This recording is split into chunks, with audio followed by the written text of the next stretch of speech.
Trump बोले पागलों के हाथ में एटम बम नहीं दे सकते। जंग रोकने का ईरानी ऑफर फिर ठुकराया। इसमें परमाणु मुद्दे का जिक्र नहीं था। नमस्कार, मैं हूं आपके साथ आयुषी गुप्ता। देखिए, अमेरिकी राष्ट्रपति ट्रंप ने कहा है कि वे ईरान को किसी भी हालत में परमाणु हथियार हासिल नहीं करने देंगे, क्योंकि ये पूरी दुनिया की सुरक्षा के लिए एक बड़ा खतरा है और इसी वजह से अमेरिका को ईरान के खिलाफ जंग में उतरना पड़ा। ट्रंप ने फ्लोरिडा में शुक्रवार को एक कार्यक्रम में ये कहा कि अगर हम ऐसा नहीं करते तो उनके पास परमाणु हथियार होता और इजराइल, मिडिल ईस्ट और यूरोप तबाह हो जाते। हम ऐसे पागलों के हाथ में परमाणु हथियार नहीं जाने दे सकते। उन्होंने दावा किया कि अमेरिका ने मिडिल ईस्ट को एक परमाणु खतरे से बचा लिया है।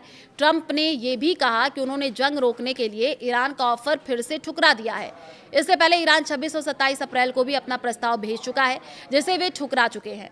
व्हाइट हाउस के एक अधिकारी के मुताबिक ईरान ने अपने नए प्रस्ताव में परमाणु मुद्दे का जिक्र नहीं किया है। इससे ट्रंप नाखुश हैं। वहीं ईरान का कहना है कि हॉर्मुज को तुरंत खोलना चाहिए। परमाणु मुद्दे पर बाद में बातचीत होगी, जबकि ट्रंप चाहते हैं कि दोनों चीजें एक साथ हो। ट्रंप कह चुके हैं कि ईरान को बातचीत के लिए आने से पहले एनरिच्ड यूरेनियम को सौंपना होगा।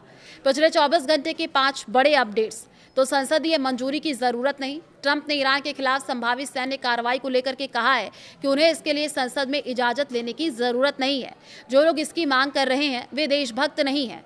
ईरान जंग खत्म होने का दावा। व्हाइट हाउस की संसद को आधिकारिक तौर पर यह बताया कि ईरान युद्ध अब खत्म हो चुका है। उस इलाके में अभी भी अमेरिकी सेना मौजूद है, इससे फर्क नहीं पड़ता। अमेरिका की चेतावनी। अमेरिका ने कहा कि जो कंपनियां ईरान को हॉर्मुज से गुजरने के लिए पैसा देती हैं, उन पर अमेरिका पाबंदी लगा सकता है, भले ही वो पैसा चैरिटी के नाम पर ही क्यों न दिया जाए।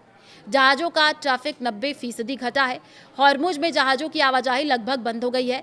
पहले जहां हर दिन करीब 130 जहाज गुजरते थे, अब सिर्फ 10 से भी कम जहाज जा रहे हैं। ट्रंप को हमले की ब्रीफिंग। अमेरिकी की सेंट्रल कमांड के कमांडर ने राष्ट्रपति ट्रंप को ईरान के खिलाफ संभावित हमला करने के विकल्पों की जानकारी दी। खाड़ी क्षेत्र में अमेरिकी सैन्य ठिकानों को ईरान के हमलों से भारी नुकसान पहुंचा है। एक जांच रिपोर्ट के मुताबिक ईरान ने कई देशों में मौजूद अमेरिकी बेस को निशाना बना करके ऐसी क्षति पहुंचाई है जैसा कभी नहीं हो पाया है। रिपोर्ट के मुताबिक कुवैत के कैंप पर ब्योहरिंग जैसे अमेरिकी सैन्य केंद्र, जो पहले रेगिस्तान में एक छोटे शहर की तरह सक्रिय था, अब लगभग खाली और क्षतिग्रस्त हो चुका है। ईरान ने मिसाइल और ड्रोन से हफ्तों तक हमले कर इन ठिकानों को निशाना बनाया। ईरान ने 8 देशों में मौजूद कम से कम 16 अमेरिकी सैन्य ठिकानों को नुकसान पहुंचाया है। इनमें से कई इस्तेमाल के लायक नहीं बचे हैं। एक अमेरिकी सूत्र ने कहा कि इतने सटीक और तेज हमले पहले कभी नहीं देखे गए। इन हमलों में ईरान ने महंगे सैन्य उपकरणों को भी निशाना बनाया, जैसे बोइंग E-3 सेंट्री जैसे निगरानी विमान, जिसकी कीमत करीब $50 करोड़ बताई जाती है। इसके अलावा सैटेलाइट कम्युनिकेशन सिस्टम को बचाने वाले रेडोम और रडार सिस्टम भी बड़े पैमाने पर नष्ट किए गए, जो एयर डिफेंस के लिए बेहद जरूरी होते हैं। रिपोर्ट के मुताबिक ईरान की हमले करने की क्षमता में तकनीकी बढ़त भी एक बड़ा कारण है। बताया गया है कि 2024 में तेहरान ने चीन का TE-01B सैटेलाइट हासिल किया है, जिससे उसे हाई क्वालिटी इमेज मिलती है और वो ज़्यादा सटीक तरीके से निशाना साध सकता है।